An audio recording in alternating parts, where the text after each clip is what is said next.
Bonjour. Bon, voilà, désolé pour ces petits problèmes techniques. Les méthodes agiles ont ça de bien qu'elles permettent de faire rapidement évoluer les systèmes et les plateformes.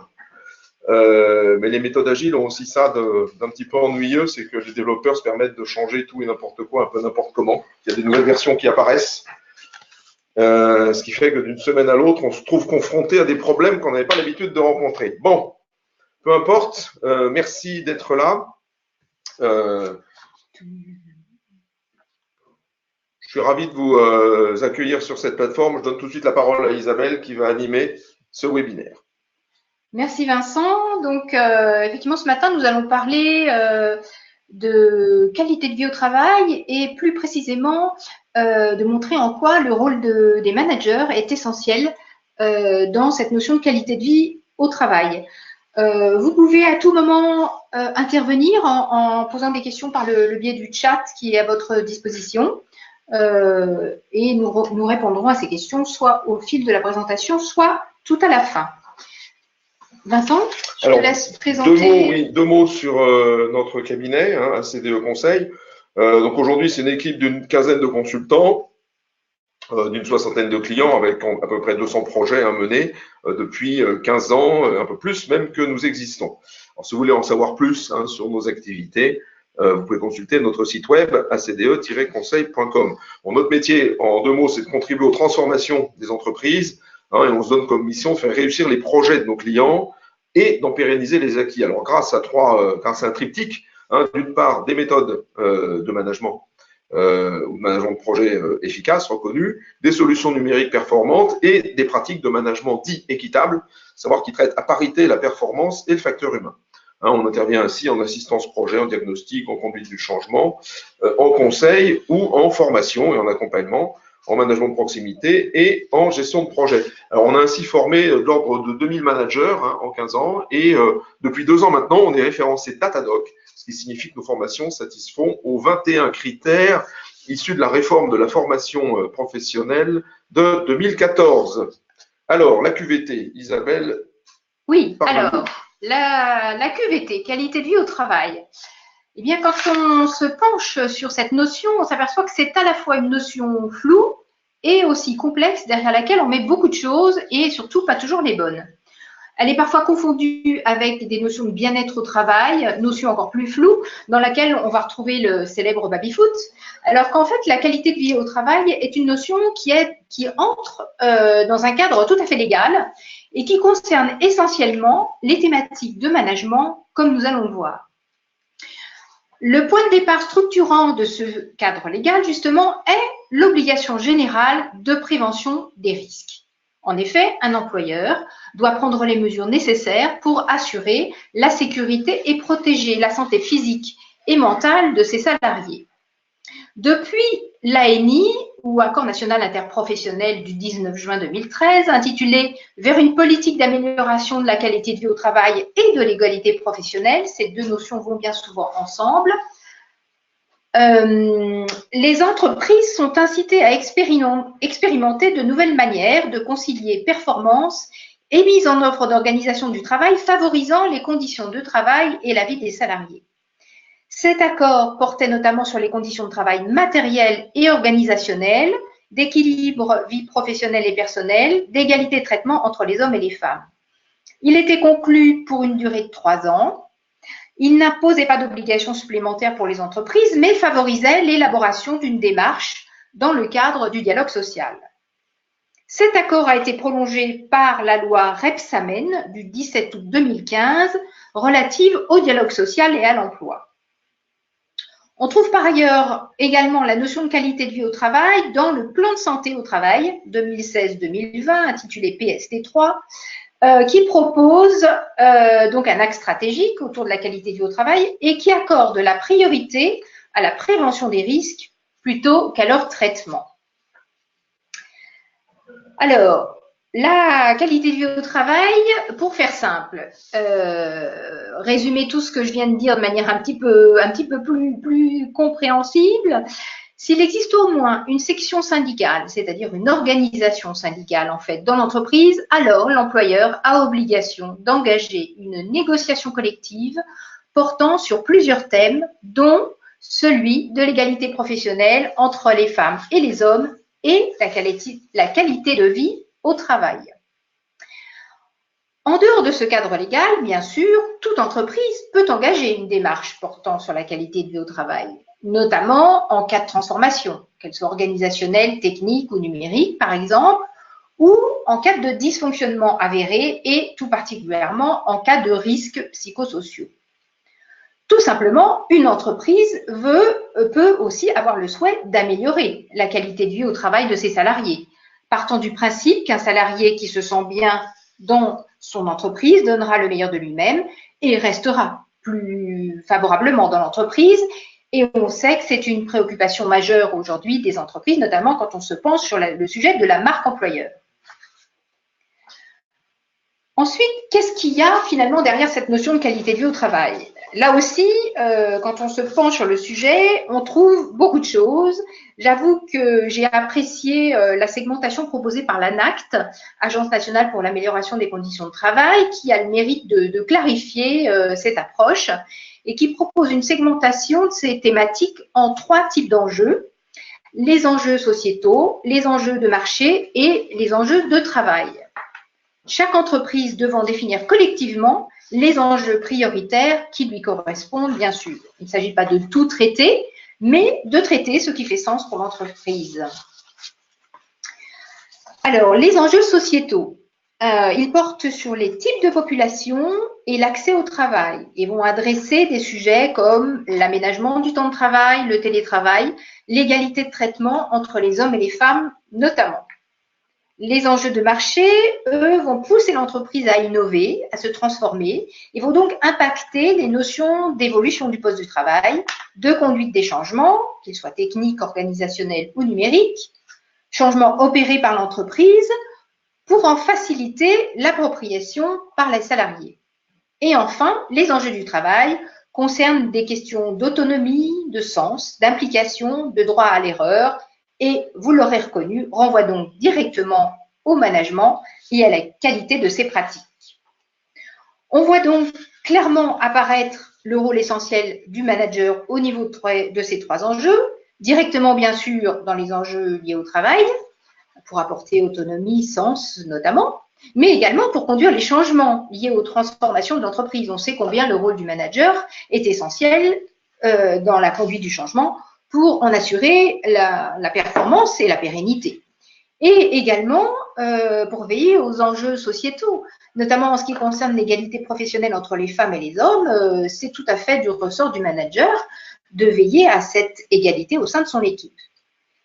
En résumé, il est donc essentiel pour une entreprise soucieuse de la qualité de vie au travail de se pencher sur ses pratiques de management. Or, manager, c'est complexe, vous le savez, mais la bonne nouvelle, c'est que ça s'apprend et nous en sommes convaincus chez ACDE, vous vous en doutez. Pour venir à bout de cette complexité du rôle du manager, nous proposons un découpage du rôle en 4 postures: le leader, l'organisateur, l'animateur et le coach. Le leader donne du sens, décide, fait preuve d'exemplarité et d'autorité. L'organisateur focalise, délègue, pilote l'activité, en assure la cohérence.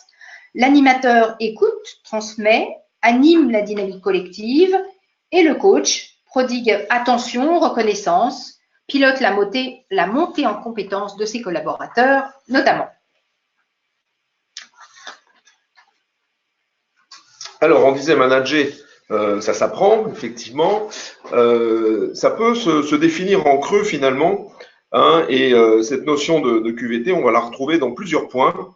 Et d'ailleurs, selon les 3 enjeux évoqués par Isabelle à l'instant, hein, sociétaux, marché ou travail, on va la retrouver dans plusieurs points de la charte du management équitable que vous avez sous les yeux.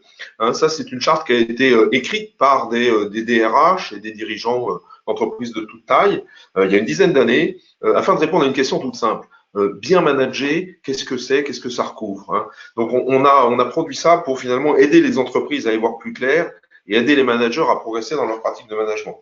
Et ces questions, finalement, on y travaille chez bon nombre de nos clients, qu'ils soient dans le secteur industriel, service, public, bancaire ou autre, où grosso modo, les problèmes de management sont les mêmes dans ces différents secteurs. Il y a en particulier 3 points de la charte sur le dialogue social, sur le respect des groupes vulnérables, et puis sur les démarches de prévention et de qualité de santé, de problématiques de santé et de sûreté au travail avec obligation de résultat, comme chacun sait, de la charte.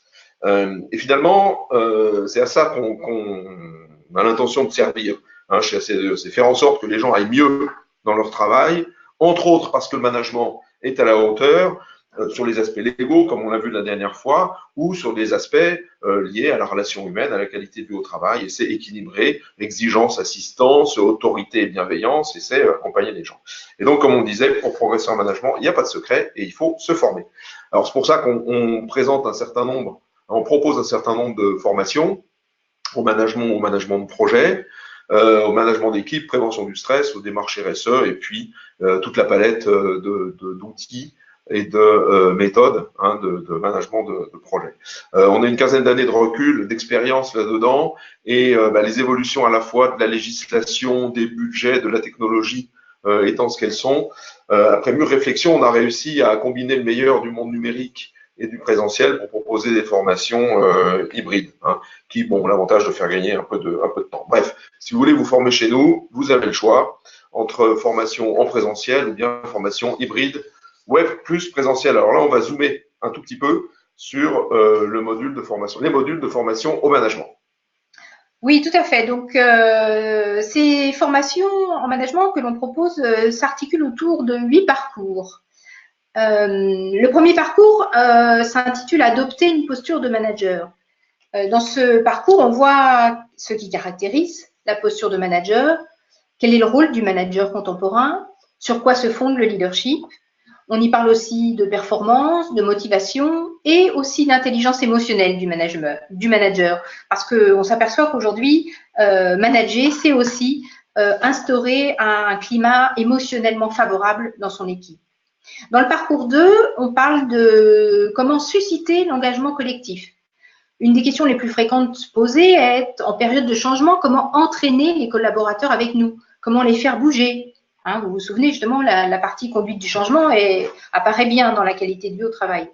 Nous voyons dans ce parcours comment organiser le séquencement du temps, comment mener des lancements efficaces et des bilans toujours positifs. Dans le troisième parcours, donner du sens et focaliser les collaborateurs, on se penche sur une autre préoccupation fréquente, génératrice de stress, qui est le manque de repères. Comment relier le quotidien des collaborateurs aux grands projets de l'entreprise, comment donner du sens finalement, cette notion de sens aussi. On l'a vu dans la segmentation de la qualité de vie au travail. Nous abordons là les questions d'organisation, de répartition des responsabilités, d'exigence, d'objectifs également. Dans le parcours 4, accompagner la montée en compétences et la délégation. Il porte sur le fait que toutes les évolutions impliquent l'acquisition de nouvelles compétences préalables aux délégations et à l'affectation de nouvelles responsabilités. Donc, comment aborder ce sujet complexe, en fait, et comment faire bien progresser ses collaborateurs, sachant que là aussi, la progression, la montée en compétences, c'est un thème sur lequel aujourd'hui les candidats et les collaborateurs attachent beaucoup d'importance, là encore dans une approche fidélisation et marque employeur. Le parcours 5, susciter l'engagement individuel, porte sur comment sécuriser l'action confiée à un collaborateur, l'aider à vaincre ses doutes, ses résistances, comment reconnaître et contrôler en retour ce qui est accompli, voir comment traiter l'erreur. Là aussi, on l'a vu tout à l'heure, traitement de l'erreur fait partie des items à traiter justement dans cette QVT. Comment piloter l'action au quotidien et comment mener des évaluations régulières, comment enfin valoriser les collaborateurs et leur exprimer la fameuse reconnaissance si essentielle dans le management. Le parcours 6, lui, porte sur l'animation du collectif. Dans ce parcours, on voit comment mobiliser l'intelligence collective, c'est-à-dire mobiliser au mieux les ressources de l'équipe et optimiser sa performance collective. Comment aussi mener des réunions motivantes et efficaces, sujet qui peut paraître simpliste, mais l'expérience montre qu'il est souvent bon d'en rappeler les fondamentaux. Nous abordons aussi dans ce 6e parcours différentes techniques de créativité collective. Dans le parcours 7, assurer le respect des engagements, à savoir l'exercice juste et précis de l'autorité, sujet délicat s'il en est, il en va de la cohésion de l'équipe et de la crédibilité du manager, bien sûr. On aborde la manière de recadrer sans humilier dans ce 7e parcours. Dans le 8e parcours, enfin, nous revenons sur plusieurs aspects du leadership, notamment le style de management, qu'on voit qu'il est en fait à adopter et à adapter en fonction du niveau de maturité de ses collaborateurs, comment se rendre disponible, comment prendre et communiquer des décisions, puisque on voit dans ce 8e parcours comment travailler son expression orale et écrite. Vous voyez un programme très complet. Alors, je vois qu'il y a une question posée par Madame Thévissen relative à la page précédente. En cas de dysfonctionnement avéré, existe-t-il un ensemble d'exigences que doit remplir l'entreprise qui, s'il n'est pas vérifié, peut être qualifié de dysfonctionnement avéré? Je dirais oui, il y a même un faisceau d'exigences.